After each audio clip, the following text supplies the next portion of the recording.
Nagbabalik ang SIBOL 2022 National Team Selection Tournament. It's time for the second series of the day. Sa inyong likod, ako nga po pala si Leo. Kasama natin dito si Renmar Santa Cruz. And we're about to witness a best of three between ONIC Philippines and Origen Esports. Renmar, are you ready for this series? Yeah, I'm really ready. We haven't seen ONIC Philippines since their World Championship run. But Origen Esports, even though they're not the big name that a lot of us know, they have been tearing it up in the AmPro scene. They've been joining a lot of other tournaments. They've found their fair share of success too. So don't undermine Origen Esports just because kalaban nila ang second best team in the world as it stands, ONIC PH. Because in Origen Esports, merong mga pangalan dito nakita ko na parang nakita ko na to sa MPL. We have players like Dogman, Killer, and even Toshi kasama sa Origen Esports lineup. Kaya pala nananahimik to si Toshi. Mini-message ko minsan. Busy pala. Miyembro pala siya ng Origen Esports as well as Rhea, na dating ka-team ng MVP natin from game number 3. Right? So Rhea has seen play in the MPL and it's nice to see him back here. Although some of them may be subs. Pero for sure, they will show up and they will give us a great series up against our M3, our World Championship Grand Finalists coming up very shortly. Napansin mo rin ba? Actually, napaka MPL heavy nitong Origen Esports. Men, nandiyan si Dogman. Si yung tank idol natin from older seasons. At saka si Killer, na dating membro ng EVOS/Blacklist in their early days. Yung kilalang Archie, ngayon si Killer. Andito siya. So, again, Origen Esports, it's if you're an OG fan, if you're an older fan of MPL and MLBB Esports, matutuwa ka sa makikita ninyo. Yeah, and that's why, because of the experience that this team has previously in the MPL and in other tournaments as well, I'm sure ONIC Philippines, definitely they're not undermining or they're not overlooking Origen Esports. They're gonna tackle Origen Esports like they're going up against another top team in the world because Origen Esports, again, the experience is there. There's a good chance for them to also show really great fundamentals, really great surprise plays. So ONIC Philippines has to be careful about that. But for ONIC, it's a slightly different ONIC na makita natin. Wala si Kari. Of course, Kari not yet 18 years old. So they brought in a new player. I'm sure you've seen the lineup release before. New player named Flick is joining ONIC Philippines. Let's see if he'll be in action in this game. Yep, one young Ralph Hamoy. Si Flick ang magiging jungler ngayon ng ONIC Philippines. We're gonna go into the draft. Here we go. Game number 1. Ladies and gentlemen, these are your smart picks and bans. Origen Esports ang mangunguna dito. Sasagutin naman sila ng ONIC on the red side. Of course, Selena, 100% ban rate today. I didn't cure the pain. Your team is banning. All the traps that she can place out is the vision. It's the classic reasons kung bakit lagi nababan out dito si Selena, but then at the same time, again, because of Farsa and Eve, although we've seen Farsa already picked twice today, Selena is still one of the top tier S-tier options you want to pick for. Origen, they take out the Fanny right away, acknowledging that because of the buff Fanny recently felt, ONIC PH, pinakita nila dati with Kyrie up against Blacklist International that they can actually play a Fanny. So what if ONIC Philippines had that as a strategy, as a potential option? So just to play it safe, they take it away. ONIC Philippines also respecting the Paquito option for Origen. Interestingly enough, ganun ba katakot ang Origen? I mean, it's Flick, right? We already talked about it. Si Flick ang posibleng gumamit ng Fanny. And now we also see them respecting Baloyski's Natalia. No. This early? You think this early? Oh? Honestly, yeah, dude. Because of the buff to Natalia, mas mataas na yung chance ni Baloyski na magnakaw ng mga farms sa jungle because of Assassin Instinct now passively dealing more damage to the jungle creeps. Kahit na hindi maghahanap ng kill si Baloyski, pwede siya magnakaw ng jungle farm sa jungler ng kalaban niya if yun nga if Natalia nga yung posibleng gamitin niya dito. Always on the way. But it looks like ONIC PH ang huli nilang banay si Matilda. Finally, we see some presence of Matilda in today's matches. First time niya magpakita, Origen gonna prioritize that Eve. Ooh, okay. Eve, that's a brave pick because they're going up against a team that loves to pick up Yuzong. A Yuzong for Delarski in this situation would be a great pickup. He is available for picking here for ONIC PH. Again, right now though, we're just not sure who is the starting lineup here for ONIC PH. But I'm sure in-game right now, Origen sees it. So, ONIC PH can pick up something that can disrupt the flow of the Eve, or they can decide to pick up some more meta picks, the top picks that you can actually go for here. Matrix is not going to be open for them, but the Ruby will be, and the Ruby is a safe pick either for the XP lane or for the roam position. They also pick up the Lancelot. They have their jungler locked in. Yeah. Yung Lancelot, ang mas madali ko nababasa dito, mas naintindihan ko. Pero yung early Ruby, that's still a big question mark. I think ONIC is still playing on that active draft. Hindi sila magpapadictate sa Origen. Ayaw nilang hayaan yung Origen na magsabing, ito gagawin ninyo. So they pick up the Ruby immediately. Origen though, ang sagot nila, sige, magja-jungler na rin kami. We saw how Hayabusa performed for RSG earlier. We can just continue the momentum. And as well, lock in that Kufra. Is Kufra back as a post 5? Sobrang dalas natin makakita ng Kufra sa araw na to. Mukha nga, because of all the heroes in the meta that have the dashes, Ruby and Lancelot have a lot of dashes. So Kufra is the natural answer if you're gonna pick. Like, you don't have to force the Kufra as the roam position, but it just makes so much sense. Dahil kalaban nila ay yung Ruby at yung Lancelot. Pero sa ONIC Philippines, for me, gets ko yung bakit pinili nila yung Ruby. They could have either picked up the Ruby or the Kufra to annoy the Lancelot or as a counter to the Lancelot. Considering that Ruby also has a lot of chances to really pin down the members of Origen Esports if ever Ruby and Eve yung combination nila. Mukha yung para sa ONIC Philippines na isip nila, okay, I think we'd rather go up against the Kufra instead of going up against the Ruby. So pinili nila yung Ruby to pair it up, not necessarily pair it up with the Lancelot, na para mabawasan lang yung potential answers for the Lancelot.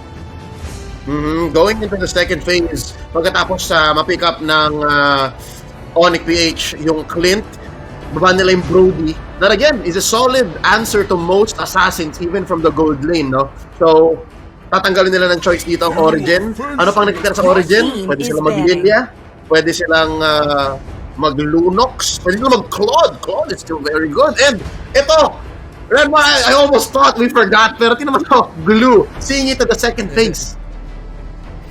Man, dahil lang sa mga adjustments na ginawa ni Glue na mas kontrolado mo na yung ultimate niya, you can actually pick when to get out of the split form earlier. Have a little bit more control for it. I think it's one of the reasons kung bakit naging pabor si Glue sa mga teams. But then at the same time, because of the amount of marksmen that are making a comeback here as really main options for the gold lane, Glue, again, we mentioned it earlier, how great it is for disrupting backlines and disrupting the flow of your opponents. So, ONIC PH, they take away the Yuzong, surprisingly enough. Kala ko nga, may chance pa nga sila piliin yung Yuzong and have the Ruby just go for roam. So, they take it away just to play it safe. I think it's gonna be another backline heavy mage para sa mid lane dito ng ONIC PH unless they go for something unique. Your team is picking. Yeah. And they're still considering, ang dami pang hero actually ni Trinchera dito, ni Delarski. He can still pick up the Uranus. He can still pick up the Tams. He can still pick up the Fovius, right? And of course, yung unang hero na binanggit ko, syempre, paborito din to ni Delarski. Paborito rin ni Trinchera. Of course, it's the Uranus. Yung nagsisplit ng buong team. Hindi na lane. Nasa-split dito ni Delarski. Buong team na nasa-split niya. Ilang beses natin nakita sa M3 World Championship. It's a signature pick. So, again, this will show that this will be a roam Ruby unless ONIC Philippines is thinking up of something really unique, but they already have the Clint there that is going to be going to the gold lane. So, it will be a roam Ruby. Support pick or mid laner na lang kailangan dito ng ONIC PH. Your team is picking. We're looking for that Baloyski hero. We'll see if it comes out. And here's one hero na hindi pa natin nababanggit, no? Si Esmeralda. So may katapat na yung Uranus. And finally, Claude makes an appearance. Ang ganda rin ng damage ng Origen Esports. It's good coverage. And it's clear how they want to win the game. Ang ganda. Yeah. Para sa ONIC page, they have to be careful for their backline pick kasi kung masyadong static, kawawa yung backline ng ONIC PH. Going up against the Kufra, Esme, the Hayabusa, and the Claude. So the Lilia is a really great safe pick for that mid lane because there's a good chance you can avoid the damage or reset the damage that you get with the black shoes. There's a good amount of mobility as well if you give her a Purify. So it's a great last pick para sa ONIC PH. Okay. Lilia. And the question is, guys, medyo malaki rin ang roster when it comes to the national team selection tournament. So hindi pa rin natin alam kung sino nga ba ang naglalaro. This might actually be Baloyski on that Ruby, or it might be si J-Lord, si Atred playing that Lilia. So di ba, like, hindi natin alam kung sino nga ba ang maglalaro. Pero once we go into the map, it's a matter of seconds, mas malalaman natin. And also, I'm so excited for Origen. Ano bang ilalabas sila against the M3 Grand Finalists? It's going to be, obviously, it's an underdog matchup. No doubt. No doubt. Underdog ang Origen dito. So, mas maganda kung may ibubuga sila. Diba? Yeah. At the same time, it's also a question for ONIC PH na kahit nga tinitingnan natin as an underdog is Origen Esports, Origen probably feels good that they're going up against the full lineup na even though ONIC Philippines, they retained most of their lineup. Not having Kyrie, it might change how the team plays, you know? Who's gonna go into what position? Will Flick really go into the jungle?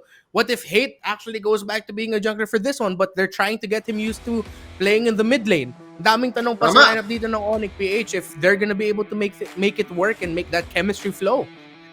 Tingnan natin, pasok na tayo sa mapa. It's game number 1, Origen Esports versus ONIC PH. Rayos Del Sol is not here. Kyrie's not playing. Instead, this is Flick.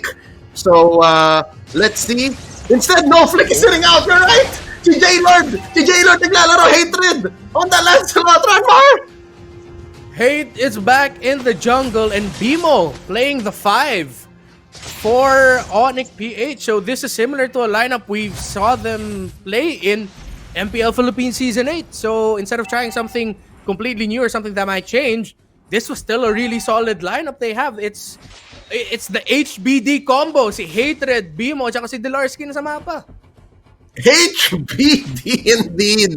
For Origen Esports naman, makita natin dito, nasa first 5. Si Adrian Bacalio, si Toshi playing that Eve, and of course, Killer here in the off lane, and Docmen. Shout out sa mga Docmenatics dyan. Nagbe-babysit dito sa bottom lane. Interestingly enough, Renmar, can you explain this to me? What's going on with that Retribution Claude? Oh, Retribution Claude. I think picking it up really just to survive when you go in for the Blazing Duet. Of course, pag Vengeance ka, having the Vengeance up actually will help you reduce damage. At the same time, pag natamaan ka ng mga basic attack, magre-reflect yan as a magic damage, but really it's just to reduce the damage you can take pagpasok the set ng mga laban. Bimo buying so much time, tatlo ang napilitan niyang sumagot sa kanya. All this while, Hatred was taking on the turtle 1v1. Mukhang ma-dedelix pa yata itong purple buff ni Hatred, and Choco takes it. Forces out an answer, pero hindi siya nag-retreat. So okay lang naman dahil hindi rin nabawi ni Hatred. Wow, Origen Esports! You see that? Yeah. They're moving really well. Alam nila that there was really a good chance at ONIC PH. We're just focusing on the turtle instead. So ginawa ng Origen. Okay, the purple buff na lang kami. We're just gonna take the purple buff away from the Lancelot. It's a classic play that teams go for, that players go for. Good call there by Origen, but ONIC Philippines has the lead. But both teams actually doing the right things right now, playing the map really well. Huh.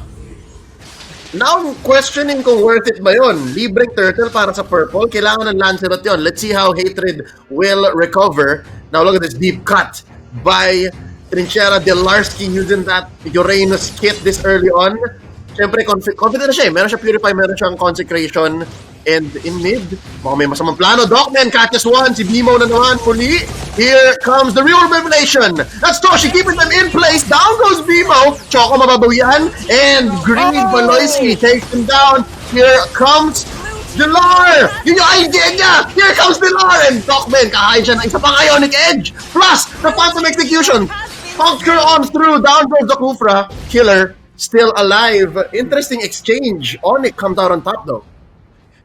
Oh, great timing by Bimo. Munti ka na siya na-set up, but just at the right time, Bimo, this was actually the first invade earlier, but Bimo nakagamit siya ng Don't Run Wolf King second skill just at the right time para ma-interrupt yung unang Tyrant's revenge or setup attempt ni Docmen, which just bought time for ONIC Philippines to respond. Yes, na-pick off dun si Bimo, but ONIC Philippines were able to answer right back, being able to take down Choco and Docmen, and if I'm not mistaken, they also were able to take down Toshi.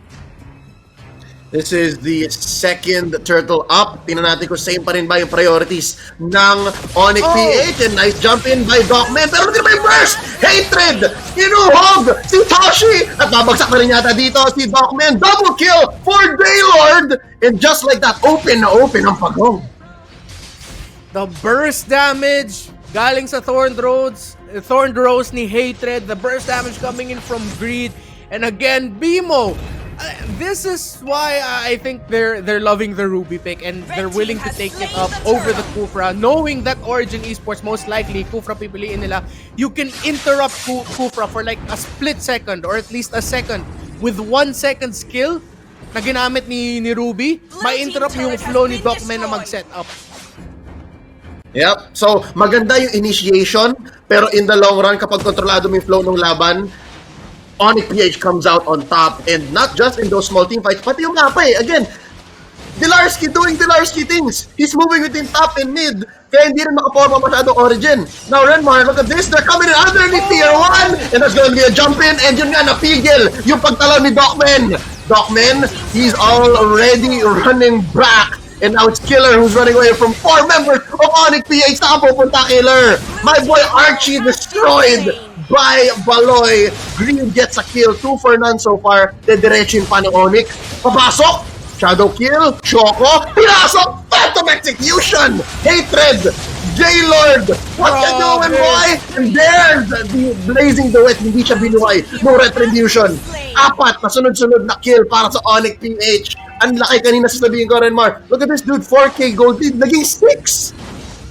Grabe lahat ng mga timing ng ONIC.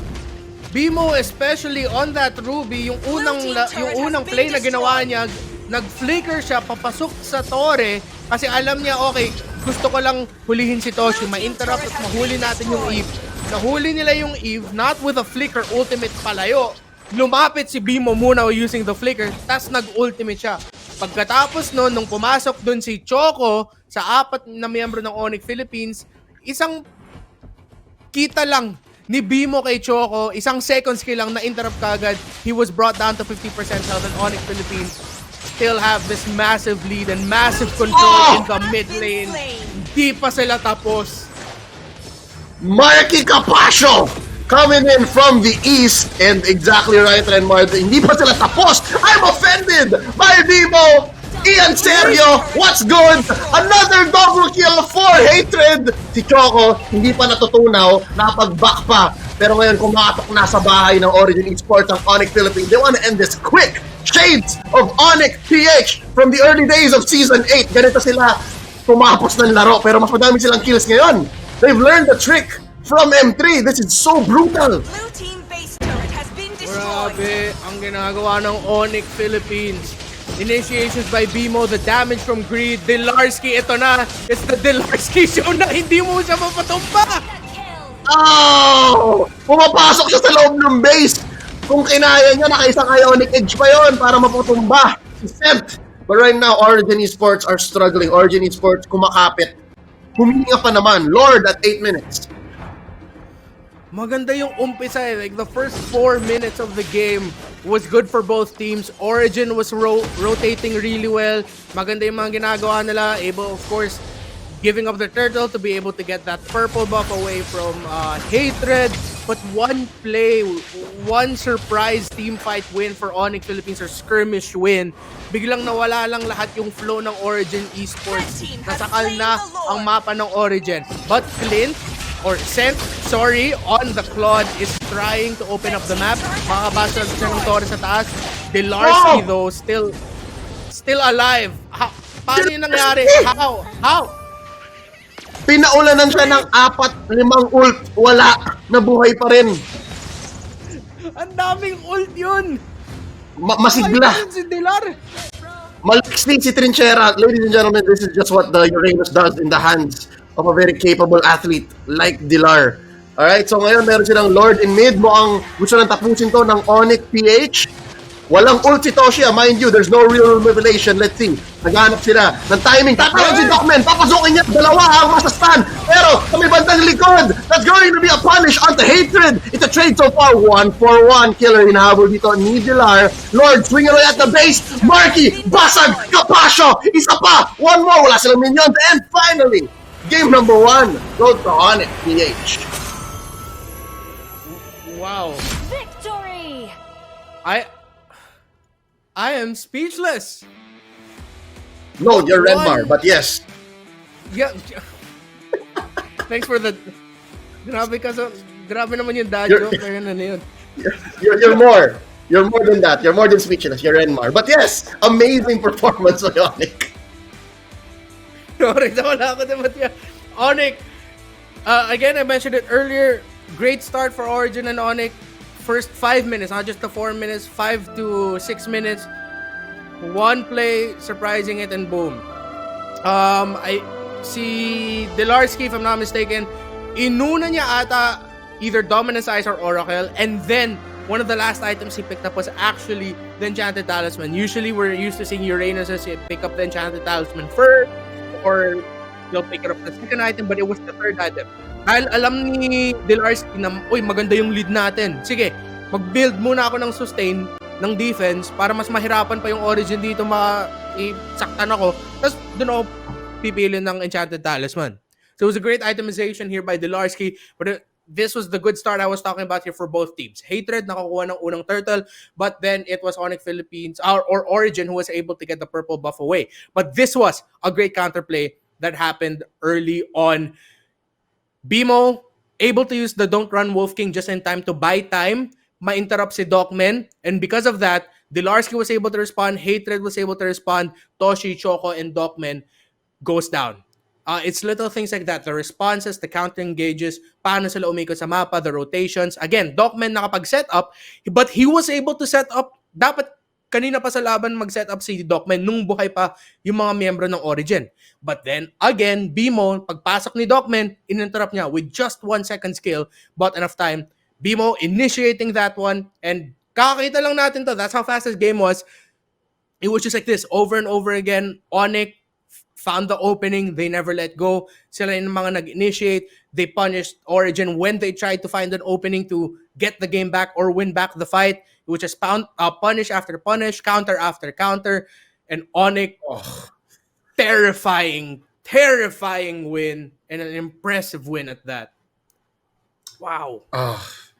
It's on a 1-for-1 basis kung nahanapan na ni BMO yung sagot, yung pinipresentang initiation ni Docmen, it all kind of crumbles. Ang hirap nang humanap pa ng in or out. Kasi nga siya lang yata talagang engagement tool ng Origen Esports. Yes, you have killer, pero hindi pa handa yung Esmeralda dyan eh. Hindi pa siya ready. So, ang hirap lang ng early to mid. And that's where this game ended. Ito pa lang, dito na naamoy mo na eh. It's very difficult to be Origen in this case. Priorities mo, iniisip mo. It ended under 10. Wow! Smart plays by ONIC PH right there. Ending game 1 under 10 minutes. This is the second best team in the world as it stands. Grand finalists of the M3 World Championship. Not the lineup that they had in that World Championship, but still showing that flexibility and the diversity of ONIC PH. This is still classic ONIC PH na nakita natin.